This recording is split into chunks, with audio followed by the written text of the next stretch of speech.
ছুটির দিনগুলোতে আমি বাসায় সব সময় স্পেশাল কিছু করার চেষ্টা করি। ফ্যামিলির যত সদস্য আছে সবাইকে চমকে দিতে কিন্তু এই ট্রিক্সটা খুবই কাজের।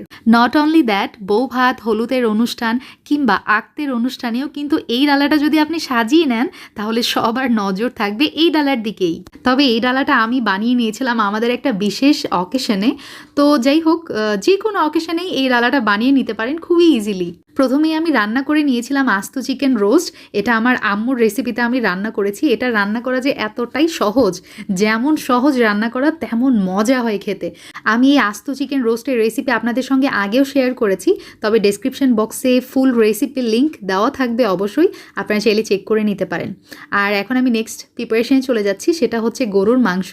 এখানে আমি 1.5 কেজি গরুর মাংস দিয়ে আজকে রান্না করব হচ্ছে পাক্কি বিরিয়ানি। ইয়েস, যেটা খেতে একদম কাচ্চি বিরিয়ানির মতো টেস্ট হয়। এটার রেসিপিও কিন্তু আপনাদের সঙ্গে শেয়ার করেছি সমস্ত টিপস অ্যান্ড ট্রিক্স সহকারে। যারা নতুন রাঁধুনি আছেন না, যারা কিনা ব্যাচেলার, নতুন রাঁধুনি, প্রবাসে থাকেন, তারাও ইজিলি এটা বানিয়ে ফেলতে পারবেন। আমি এই পাক্কি বিরিয়ানির মাংসটা এমনভাবে প্রিপেয়ার করি যাতে মানে কাচ্চি বিরিয়ানির মতোই একদম খেতে টেস্ট লাগে। তো সেভাবেই আমি চুলাতে দমে বসিয়ে দিলাম, দেখতে পাচ্ছেন। ওপর দিয়ে আলু দিয়ে দিলাম, তার ওপরে ঘি দিয়ে দিলাম বেরেস্তা দিয়ে, এভাবে আধা ঘন্টার জন্য একদম লো আঁচে রেখেছি। তো দেখতেই পাচ্ছেন আলহামদুলিল্লাহ আমার পাক্কি বিরিয়ানি একদমই রেডি। এতটা নাইস একটা স্মেল বেরিয়েছে। আপনাদেরকে এই পর্যায়ে বিরিয়ানিটা কেটে দেখাচ্ছি যে এটা কি পরিমাণ পারফেক্ট হয়েছে আর কতটা কালারফুল। তো এখন যেটা করব, আমার জামাই আদর বা বউ আদর থালা আপনাদেরকে সাজিয়ে দেখাচ্ছি। আমার মতো স্টেপ বাই স্টেপ ফলো করলেই আপনিও আমার মতো একদম পারফেক্ট ডালা সাজিয়ে নিতে পারবেন, সাথে আপনার ফ্যামিলি মেম্বার্সদেরকেও চমকে দিতে পারবেন এবং মেহমানদেরকেও। সো একটা বড় প্লেট নিয়ে নিয়েছি, তার মধ্যে দিয়ে দিলাম ওই যে পাক্কি বিরিয়ানি যেটা একটু আগে রান্না করে রেখেছিলাম। আলুগুলো সরিয়ে রাখছি, কারণ লাস্টে আমি আলুটা দিয়েও আবার ডেকোরেশন করব বা গার্নিশ করব, যেটাই হোক। তো আমি প্রথমেই বিরিয়ানিটা প্লেটের মধ্যে ছড়িয়ে নিলাম, আর মাঝে কি করছি দেখতে পাচ্ছেন, চামচ দিয়ে একটু ফাঁকা রাখছি। আর এই যে আমার পাতিলে এতগুলো বিরিয়ানি রয়ে গেছে। যতটুকু আজকে বিরিয়ানি রান্না করেছি আমি, ইজিলি 6 জন মানুষ খেয়ে ফেলতে পারবে আলহামদুলিল্লাহ। তো মাঝে একটা সাদা প্লেট আমি বসিয়ে দিয়েছি যাতে করে এখানে আমার রোস্টটা সেট করতে পারি। আস্ত মুরগির রোস্টটা আমি এখানে সেট করে দিব।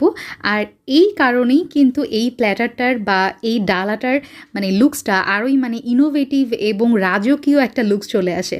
তো আস্ত মুরগিটা আমি মাঝ বরাবর সেট করে দিলাম, আর একটু গ্রেভি দিয়ে দিচ্ছি মুরগির গায়ে যাতে করে এটা একটু মানে শুকনা শুকনা না লাগে।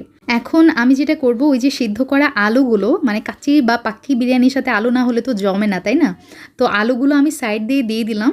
তারপরে দিয়ে দিচ্ছি হচ্ছে কাঁচামরিচ, যেটা আমি রোস্টের পাশ দিয়ে দিয়েছি যাতে একটু কালারফুল লাগে।